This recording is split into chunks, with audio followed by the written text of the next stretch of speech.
Between 1939 and 1945, the Nazis killed about 6 million Jews and millions of other civilians throughout Europe.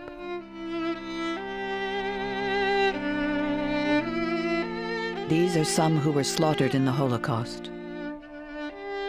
A generation lost forever.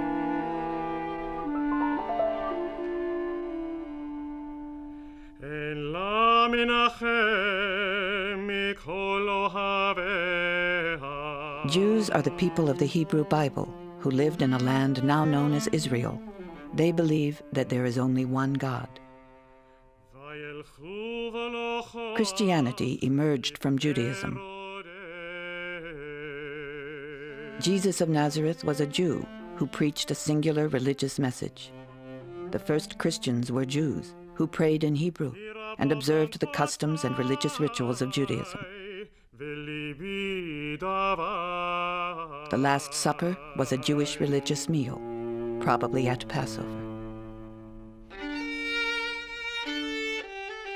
Jesus was put to death at the hands of Roman authorities under Pontius Pilate in Judea, but the gospel accounts were interpreted as blaming all Jews for the crucifixion.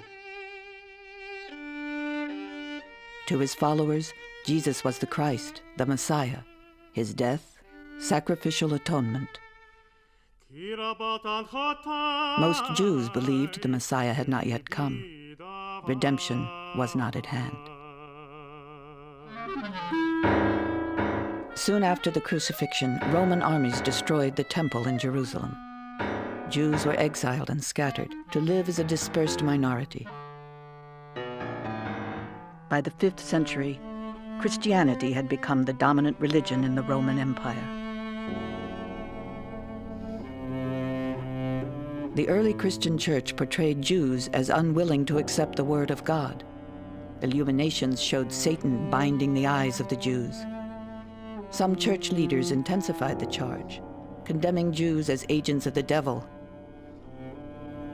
and murderers of God.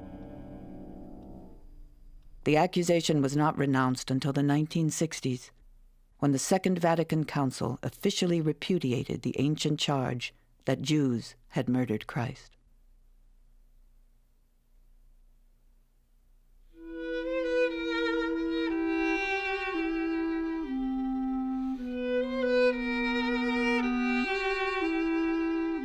For centuries, state and church laws restricted Jews, preventing them from owning land and holding public office.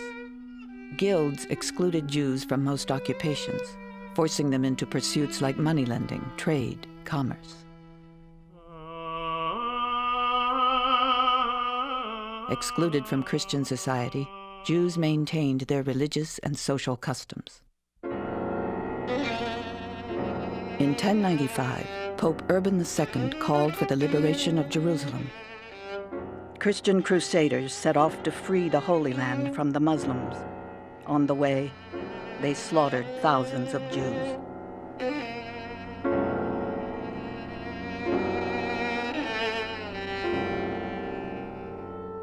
Throughout the Middle Ages, Christians persecuted Jews. Portrayed as alien, Jews were regarded as usurers. It was said Jews poisoned the wells of Europe, causing the Black Plague. Illustrations depicted Jews as the devil, with horns and cloven feet, and showed them using the blood of Christian children in ritual sacrifices. These lies came to be taken as truth. But where they were needed, Jews were tolerated. When they were allowed to participate in the larger society, Jews thrived. In many places, secular and religious states forced Jews into segregated districts later called ghettos. England, France, Spain, Portugal, and many German states expelled masses of Jews, most of whom migrated eastward, taking with them their religious convictions and traditions. In 1517, Martin Luther attacked the Pope and corruption within his own Roman Catholic Church, beginning the Protestant Reformation. The young Luther hoped that tolerance would persuade Jews to convert. But when Jews adhered to their own religious beliefs and refused to join his new Reformed church, Luther's disappointment turned to hatred. What then shall we Christians do with this rejected and condemned people, the Jews? Their synagogues should be set on fire, and what does not burn must be covered over with earth, so that no man will ever see stone or cinder of them again. Their houses also should be razed and destroyed. All their prayer books should be taken from them. The Protestant Reformation brought no end to the anti-Jewish tradition of Christianity. With the 18th century Enlightenment's emphasis on reason, the domination of the Church diminished. Some Enlightenment thinkers called for full rights for Jews, but only on the condition that they discard their religious customs. Others blamed Judaism as the source of irrational religious faith.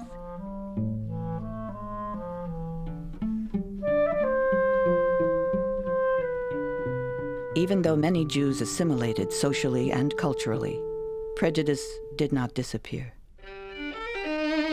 In France in 1894, Captain Alfred Dreyfus, the only Jewish member of the French Army's general staff, was convicted of passing military secrets to Germany. Later, proof of forgery confirmed his innocence, but Dreyfus remained the victim of a cover-up to divert attention from army corruption. A century after the French Revolution proclaimed liberty, equality, and fraternity, giving Jews their freedom, frenzied mobs in the streets of Paris chanted, "Death to the Jews."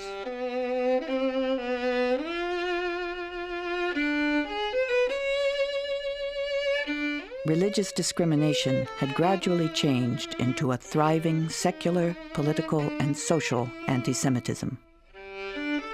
Nevertheless, freed from some restrictions, many Jews entered the Christian world and became prominent citizens. Then, around 1900, a new lie was promoted, that Jews conspired to dominate the world using their money and intelligence to manipulate trusting Christians. Russian secret police forged a document to support the story of a takeover plot supposedly authored by a conference of Jewish leaders. A proven forgery, the Protocols of the Elders of Zion, was nevertheless translated into every major language and distributed worldwide.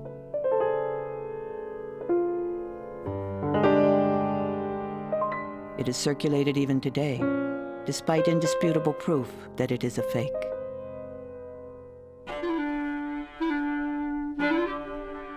To divert popular discontent at appalling living conditions and autocratic control, Russian authorities encouraged anti-Semitic violence.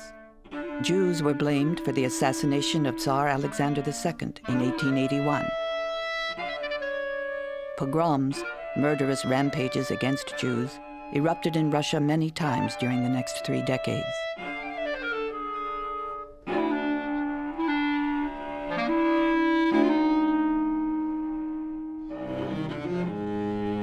The second half of the 19th century saw the emergence of yet another kind of anti-Semitism.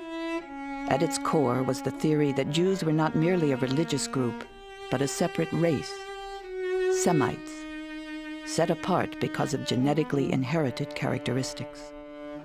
Anti-Semites believed racial characteristics could not be overcome by assimilation or even conversion. Jews were said to be dangerous and threatening because of their, quote, Jewish blood.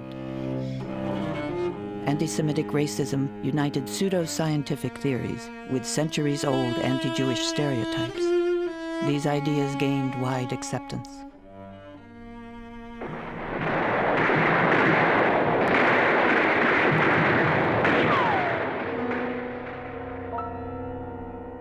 The devastation of World War I, the demeaning peace of Versailles, the hyperinflation of the 1920s and the Depression of 1929 fueled mass discontent.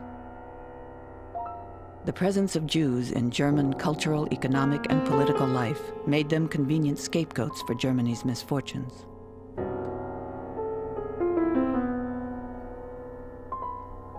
Enter Adolf Hitler.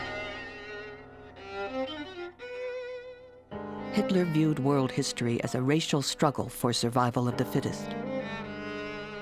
He saw Jews as the source of all evil: disease, social injustice, cultural decline, capitalism, and all forms of Marxism, especially communism. Anti-Semitism would become the predominant ideology of the Third Reich. Zu einem Kampfziel erhoben, geloblich diese Erscheinung aus dem deutschen Leben des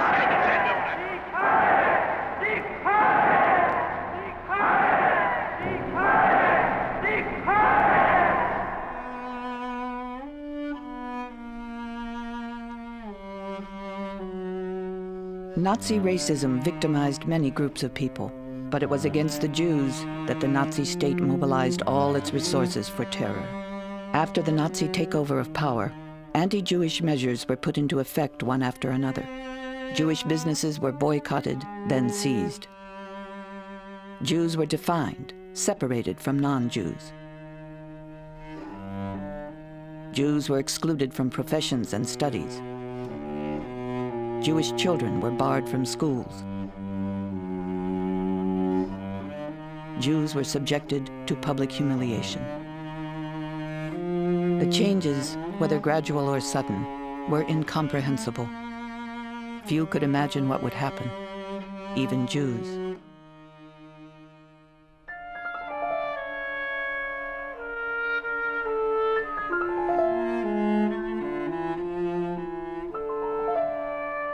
The Nazis took anti-Semitism to an unprecedented level of violence. Genocide, the systematic murder of millions of people deemed inferior.